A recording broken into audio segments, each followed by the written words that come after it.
बहुत समय पहले की बात है। एक छोटा सा गांव था, चंदनपुर। वहीं पर मीना नाम की एक गरीब कुम्हार की बेटी रहती थी। उसका परिवार बहुत छोटा था। वह खुद, उसके माता पिता और उसकी छोटी बहन। मीना के पिता मोहन बहुत ईमानदार कुम्हार थे, लेकिन उनका काम बहुत कम मिलता था। 2 वक्त की रोटी के लिए उन्हें सुबह से शाम तक मिट्टी के बर्तन बनाने पड़ते थे। फिर भी घर में पैसों की बहुत तंगी रहती थी। मीना स्कूल में पढ़ती थी। उसकी माँ ने बड़े सपने देखे थे उसके लिए। वह हमेशा कहती, बेटी मीना, तू पढ़ लिख जाएगी तो हमारी गरीबी दूर हो जाएगी। तू अपने जैसे गरीब बच्चों के लिए कुछ अच्छा करेगी। मीना बहुत होशियार थी। स्कूल में वह हमेशा अव्वल आती थी। जिस गांव में मीना रहती थी, उसी गांव में एक बहुत लालची और चालाक व्यापारी रहता था। उसका नाम था सेठ धनीराम। सेठ के पास पूरे गांव की सबसे बड़ी दुकान थी।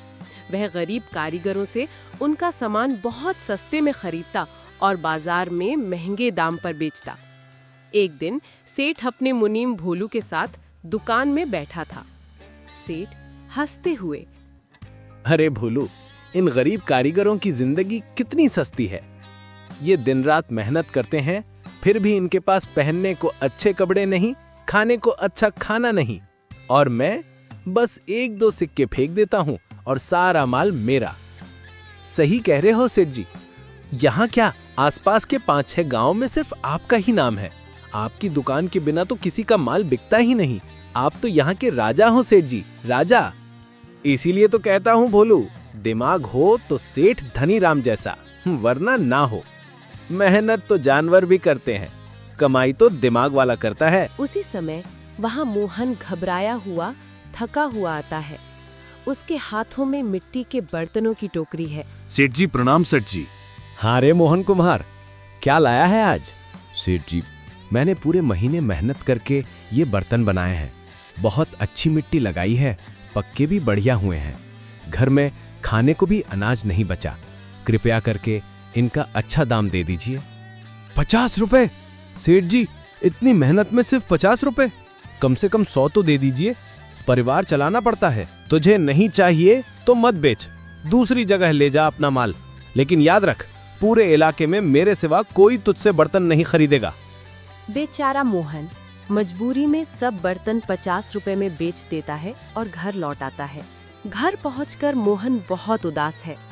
मीना अपने पिता की हालत देख, पिताजी, आप इतने परेशान क्यों हैं?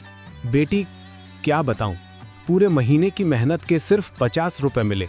सेठ धनीराम ने बहुत कम दाम दिए, लेकिन हम क्या करें, उसकी दुकान के बिना हमारा माल बिकता ही नहीं। पिताजी, अगर सेठ जी मनमानी कर रहे हैं तो हमें भी कुछ सोचना होगा। आप मुझे एक मौका दीजिए, मैं सेठ जी से बात करती हूँ। लेकिन बेटी, तू तो अभी बच्ची है। पिताजी, स्कूल में हमारी मैडम ने कहा था, सच्चाई और समझदारी से बड़ा जालिम भी झुक जाता है। आज वो दिन है जब मैं अपनी पढ़ाई का फल दूंगी। अगले दिन मीना सेठ की दुकान पर पहुंचती है। प्रणाम सेठ जी। अरे तुम तो मोहन कुम्हार की बेटी हो ना, स्कूल नहीं गई आज? सेठ जी, मैं आपसे एक बात करने आई हूँ। मेरे पिताजी बहुत मेहनत से बर्तन बनाते हैं, आप उन्हें बहुत कम पैसे देते हो, ये सही नहीं है। अरे ओ बोलू, सुन, ये छोटी सी लड़की मुझे सिखाने आई है। अरे बेटी, तू किताबें पढ़, व्यापार तेरे बस की बात नहीं। सेठ जी, किताबों ने ही तो समझाया है कि मेहनत करने वाले को उसका पूरा हक मिलना चाहिए। अगर आप चाहें तो मैं आपको एक सौदा दे सकती हूँ। सौदा? कैसा सौदा? आप मुझे 3 मौके दीजिए, मैं आपको 3 बार चुनौती दूंगी। अगर मैं जीत गई तो आप पिताजी को बर्तनों का सही दाम देंगे। अगर आप जीत गए तो हम कभी शिकायत नहीं करेंगे। सेठ थोड़ी देर सोचता है। ठीक है छोटी, मैं तेरी बात मानता हूँ, लेकिन याद रख, मैं जीतूंगा तो तुम्हारे पिताजी को और भी कम दाम मिलेंगे। मुझे आपकी शर्त मंजूर है सेठ जी। पहली चुनौती, तराजू का खेल। अगले दिन सेठ बोलता है, सुन छोटी, मेरे पास एक तराजू है। मैं इसमें एक पलड़े में 100 ग्राम का बाट रखूंगा। तू दूसरे पलड़े में कंकड़ पत्थर रखकर बराबर कर दे। लेकिन शर्त ये है, तुझे सिर्फ 3 कंकड़ डालने हैं, एक भी ज्यादा नहीं। अगर तराजू बराबर हो गया तो तू जीती, वरना मैं। भोलू हंसता है। मालिक, ये तो नामुमकिन है। 3 कंकड़ से कैसे 100 ग्राम बराबर होगा? मीना शांति से सोचती है। फिर वो बाजार से 3 छोटे छोटे लोहे के टुकड़े लाती है, एक 50 ग्राम का, एक 30 ग्राम का और एक 20 ग्राम का। वो तराजू में वो तीनों टुकड़े रख देती है। तराजू बिल्कुल बराबर हो जाता है। मीना मुस्कुराकर कहती है, सेठ जी, आपने कंकड़ कहा था, धातु के टुकड़े नहीं तो नहीं कहा। मैंने सिर्फ 3 चीजें रखी और तराजू बराबर है। सेठ का मुंह खुला रह जाता है। भोलू चुपके से, वाह, ये लड़की तो बहुत होशियार है। दूसरी चुनौती, पानी का खेल। कुछ दिन बाद सेठ फिर चुनौती देता है। सेठ, अच्छा सुन छोटी, मेरे पास एक बाल्टी है, इसमें 10 लीटर पानी भरा है। तुझे इस पानी को बिना कुछ नापे, बिना किसी बर्तन के बिल्कुल 2 बराबर हिस्सों में बांटना है। 5 लीटर यहाँ, 5 लीटर वहाँ। एक बूंद भी इधर उधर हुई तो हार। भोलू फिर हंसता है। मालिक, अब तो पक्की बात है, ये कैसे करेगी बिना नापे? मीना शांत रहती है। वो बाल्टी को एक समतल जमीन पर रखती है। फिर वो बाल्टी को धीरे धीरे झुकाना शुरू करती है, जब तक पानी की सतह बाल्टी के निचले कोने को छूने नहीं लगती। उस समय आधा पानी बाल्टी में रह जाता है और आधा बाहर निकल जाता है। मीना, सेठ जी, जब पानी की सतह तिरछी होकर बाल्टी के निचले कोने तक पहुंचती है, तो ठीक आधा पानी अंदर और आधा बाहर होता है। ये मेरी विज्ञान की किताब में लिखा था। सेठ फिर हैरान हो जाता है। सेठ, ये लड़की तो मुझसे भी तेज निकली। सबसे बड़ी चुनौती। अब तीसरी बार सेठ सबसे मुश्किल सवाल पूछता है। सेठ, अच्छा छोटी, ये आखिरी चुनौती है। मैं तुझसे एक सवाल पूछूंगा।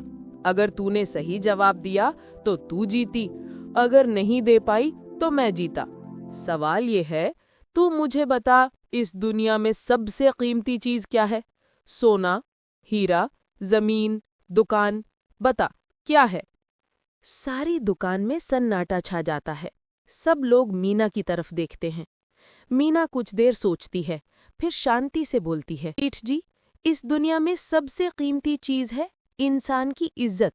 सोना चांदी खो जाए तो मिल सकता है, दुकान मकान छिन जाए तो बन सकता है, लेकिन एक बार इज्जत चली गई तो वो लाखों रुपयों से भी वापस नहीं आती। आप चाहे कितने भी अमीर हो जाएं, अगर लोग आपको बेईमान कहें तो आपके पास कुछ नहीं। लेकिन अगर कोई गरीब भी ईमानदार है तो पूरी दुनिया उसका सम्मान करती है। जाता है। वो चुपचाप खड़ा रह जाता है। इस बच्ची ने आज सच बोल दिया। सेठ का पछतावे भरे स्वर में, तू जीत गई बेटी, तूने मुझे हरा दिया, लेकिन सिर्फ चुनौती में नहीं, तूने मुझे जिंदगी में भी हरा दिया। मैं इतने सालों से सोचता रहा कि पैसा ही सब कुछ है। आज एक छोटी सी बच्ची ने मुझे सिखाया कि असली कीमत तो इंसानियत की है, इज्जत की है। मैंने हमेशा गरीब कारीगरों की मजबूरी का फायदा उठाया, उनकी मेहनत को अपना हक समझ बैठा। आज पहली बार किसी ने मुझे सच्चाई का आईना दिखाया। सेठ सबके सामने घोषणा करता है, आज से मैं किसी भी कारीगर से बेइंसाफी नहीं करूंगा। हर कारीगर को उसकी मेहनत का पूरा और सही दाम मिलेगा। मोहन, आज से तेरे बर्तनों का दाम 2 गुना मिलेगा, और जो व्यापारी गरीबों पर जुल्म करेगा, मैं सबसे पहले उसके खिलाफ आवाज उठाऊंगा। गांव वाले ये सुनकर खुशी से झूम उठते हैं।